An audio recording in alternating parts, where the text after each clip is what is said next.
Ndugu zangu wamesema hawa naona wamechelewa kumpa muda. Sisi tunataka tumpe muda masaa 72 Mohamed Dewji atoke, awe amekuja kutuaga kwamba anaondoka ndani ya klabu ya Simba kwa wakati huu uliokuwepo, kwa sababu ana hoja ya msingi ya kutuambia hivi bilionea namba 1 Tanzania unakosa tunafungwa ovyo hapa katikati. Yanga wamepiga mara 6. Yanga mara 6 mfululizo, lakini pia unakimbia mpaka kwenye mechi ya fainali.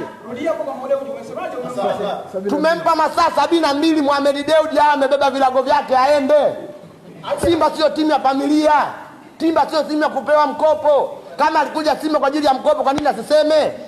Na kama anaona bilioni zake ni nyingi, sisi wana Simba tuko mashabiki zaidi ya milioni 20. Atuambie, tutachanga hata kwa 10,000 tutamlipa hela zake. Kwanza hatudai. Unanielewa? Kama anaamini kuna sehemu kiongozi wetu au kuna sehemu palisainiwa kwamba anaidai Simba, na tutakwenda kuhakikisha mpaka hiyo benki ambayo aliingizia hela ya madeni yake, tutachangishana, tutampa hela yake.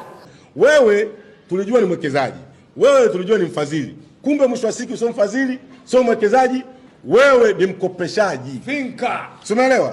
Wewe ni mkopeshaji na hela ambayo tunadaiwa inazidi kwenda juu, na ndio maana nataka umweke mwenyekiti wake ili huyu atoke. Huyu anavishwa ubaya, atoke umweke mwenyekiti wake.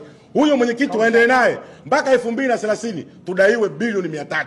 Tena mtazipata. Mkopo wenyewe mchungaji ni wakausha damu. Kwa hiyo mimi ndugu zanguni, wanachama wa Simba, leo tumekuja kuambieni ukweli. Hali halisi ndani ya Simba ni Mo aondoke. Ikaenda mbaya zaidi mpaka yule train ageni.